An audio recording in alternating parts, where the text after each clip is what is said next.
그러나 진실로 여호와의 살아계심과 내 생명을 두고 맹세하노니 나와 죽음의 사이는 한 걸음뿐이니라.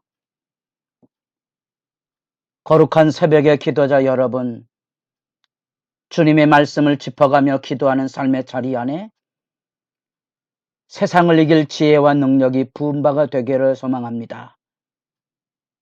오늘 우리가 읽어갈 말씀은 사무엘상 20장 24절에서 42절까지의 말씀으로서 드디어 다윗과 요나단의 마지막 이별의 순간들, 이제 이후로 다윗은 10여 년이 넘는 세월 동안에 또 돌아다녀야 되만, 그래서 여기 24절에 다윗이 들에 숨으니라. 마지막 의지할 때는 요나단밖에 없기에 요나단에게 찾아가서 방패 역할을 해주기를 기대했고, 자기는 결코 왕권을 탐하는 사울의 대적자가 아님을, 곧 자기 자신의 무지함을 밝히는 기회를 가졌고, 요나단은 어찌하든지 다윗을 품으려고 애쓴 그런 모습들을 우리가 20장에서 만나보게 됩니다.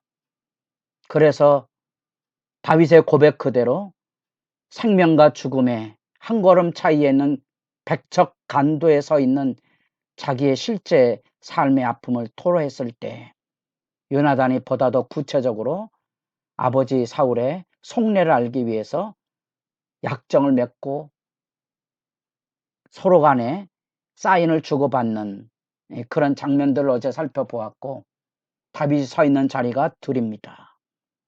들 밖으로는 광야지요. 사람이 사는 거주하는 삶의 자리, 도시의 영역에서 사람이 살 수 없는 광야의 자리로 내몰려서 지금 들에서 준비하고 있는 안타까운 삶의 자리를 우리가 지켜보게 됩니다. 이와 같은 초하루 곧 월삭의 잔치가 아주 중요한 종교적인 절기여서 가족이 모이는 왕궁에서의 3일간이나 그 치르는 잔치임에도 불구하고 다윗이 그 자리에 나타나지 않음으로써 이제 어떻게 사울의 속내가 나타날지를 요나단이 검증해 보고, 아버지에게 분노가 있으면 이제 더 이상 다윗을 붙들 수 없기에 도피의 길로 내보내려고 하는 마지막 장면입니다. 그래서 월삭의 잔치에 사울과 아브넬이 앉아 있고 요나단이 겉에 있는데 이튿날까지 자리가 비어 있으므로 요나단에게 묻습니다. 사울이 요나단에게 물음에 대하여 요나단이 대답을 합니다. 29절, 원하건대 나에게 가게 하라. 우리 가족이 그 성읍에 제사할 일이 있으므로. 요나단이 다윗의 입장을 변명을 해줍니다. 그래서 30절, 사울이 요나단에게 화를 내며 패역 무도한 계집의 서생아, 입에 담지 못할 모욕과 분노의 말을 쏟아냅니다. 그것은 뭔고 하니 은밀하게 다윗을 죽이려 했고 그것이 이루어지지 않아서 이제 요나단과 신하들에게 공적으로 사울 암살령을 내렸는데, 여기 지금 요나단은 다윗을 만나서 다윗에게 나에게 가게 하라. 다시 말하면 다윗이 도망갈 수 있는 방조와 협력한 존재로 요나단이 서 있는 거지요. 그런 점에서 보면 왕권의 욕망이 사울을 지배하고 있고 그 왕권을 자기가 틀어질 수 있다고 생각하고 있는, 하나님이 주시는 왕권을 세속의 왕권을 이해하고 있는 사울, 왜 하나님 앞에 버림받았는지가 적나라하게 드는 그런 부분입니다. 하나님께서 당신이 겸손했을 때 왕으로 세우지 않았습니까? 사무엘의 호소가 귓가를 울리고 있습니다. 권력을 자기 것으로 알고 자기가 권력을 쟁취할 수 있다고 생각한 겁니다. 하나님이 버리면 아무 소용없는 권력에 대한, 왕권에 대한 소유가 그로 하여금 분노를 쏟아내게 한 겁니다. 왜냐하면 하나님은 이미 사울에게서 떠나 이 왕권을 두 번에 걸쳐서, 특별히 15장 28절에는 왕의 이웃에게, 특별히 사무엘을 붙잡고 섰었던 옷자락이 찢어짐으로써 왕권의 나뉘어짐, 새로운 왕권의 모습들이 들려졌음에도 불구하고 여전히 사울은 그것을 붙들려 했고 요나단이 그것에 대하여 항변을 합니다. 지금까지는 아무 소리 없이 아버지의 뜻에 순종해서 전쟁을 열고 그를 높였고 어쩌든지 부친을 변호하려고 했고 부친과 동행하길 원했지만 이제 여기 요나단은 이 죄악을 막아보려고 했던 거지요. 그 막아보려고 하는 그 요나단의 믿음 안에는 다윗을 대적하게 되면 하나님이 다윗에게 왕권이 위임됐다는 사실을 인지하고 있는 요나단의 입장에 봐서는 자기 아버지는 결국은 무지한 자의 피뿐 아니라 하나님의 뜻을 거스린 심판을 면하지 못할 것이기 때문에 요나단은 자기 아버지에 대한 사랑의 열정을 가지고 막아보려고 했던 거죠. 그 아픔, 그 고통이 지금 요나단으로 하여금 반복해서 사울을 붙들고 호소하고 이전엔 한번 마음을 돌이켰지만 이제 다시 돌이키지 못하는 삶의 자리에 와 있음을 우리가 만나보게 됩니다. 그가 말하고 있는 31절, 이새의 아들이 땅에 사는 동안은 너와 내 나라가 든든히 서지 못하리라.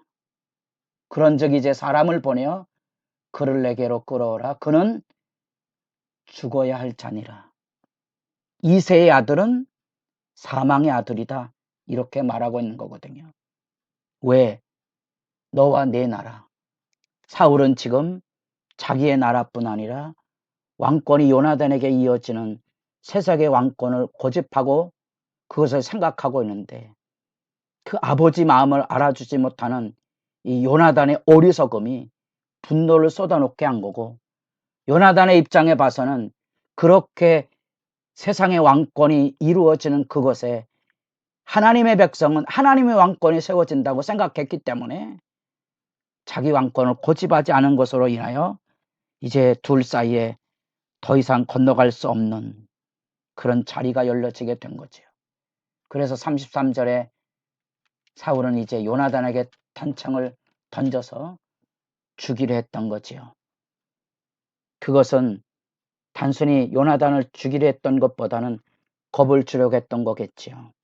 공포감을 조성해서 이 아버지의 아들을 향한 염려를 알아주지 못하는 이 철부지 아들에 대한 안타까움이 이렇게 분노로 쏟아짐을 단창을 날려 죽이려 하는 것으로 나타내 보인 거지요. 하반절에 요나단이 그의 아버지가 다윗을 죽이기로 결심한 줄 알게 된 거지요. 다윗이 말했던 실체를 이제 아버지의 속내를 발견하게 된 것입니다. 34절, 심히 노하여 식탁에서 떠나고 그달의 둘째 날에는 먹지 아니하였으니 이는 그의 아버지가 다윗을 욕되게 하였으므로 다윗을 위하여 슬퍼함이었더라. 그는 하나님 앞에 거꾸러져서 이 아버지에 대한 안타까운 분노, 결국은 하나님을 거스려 멸망으로 달려가고 있는 아버지의 죄악에 맨 실상을 지켜보는 절망과 절규, 그리고 아버지의 소나기에 생사간의 기로를 헤매야만 되는 다윗을 향한 심정을 채우라는 슬픔의 금식의 기회가 그에게 찾아왔습니다. 이제 35절의 약속대로 아침에 요나단이 소년을 데리고 내려가서 화살 신호를 쏘아 보냅니다. 화살이 내 앞에 있다. 이제 다윗으로 하여금 도망하게 하는 신호를 보내게 되고 소년이 지나간 이후에 이제 다윗과의 마지막 해우를 만나게 됩니다. 그래서 다윗은 엎드려 3번 절하고 서로 입맞추고 울 때 다윗이 더욱 심하더니 요나단이 다윗에게 이르되 평안히 가라. 우리 두 사람이 여호와 이름으로 맹세하여 이르기를 여호와께서 영원히 나와 너 사이에 계시고 내 자손과 내 자손 사이에 계시리라. 요나단의 진실이 이 다윗의 도망에 힘이 되고 기반이 됐던 거죠. 그리고 믿음의 권면을 들려줍니다. 하나님의 영원한 언약, 너와 나 사이에, 그리고 내 자손과 내 자손 사이에 하나님의 역사에 대한 요나단의 내다봄이 아프게 표현되는 모습입니다. 이 사건을 통하여서 우리는 다윗을 죽이려 하고 심지어 아들까지 죽이려 하는 왕권의 욕망의 실제를 봅니다. 세상 역사에서 우리가 만나는 권력의 욕망으로 아버지를 죽이고 자식을 죽이는 그런 일상들을 동사인을 막론하고 심지어 종교 세력 안에도 실제로 일어난 이런 모습들을 우리가 가슴 떨리게 지켜보고 있지 않습니까? 교회당 안에서도 이 권력의 욕망으로 얼마나 많은 갈갈이 찢어진 아픔과 고통들을 주고받는지를 아시면 통곡할 수 있을 것입니다.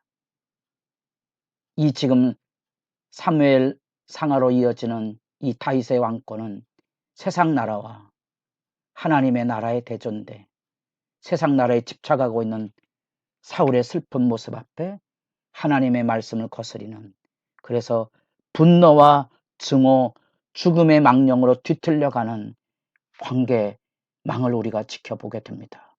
주님 앞에 엎드려서 기도의 시간이 깊어져 가기를 바랍니다.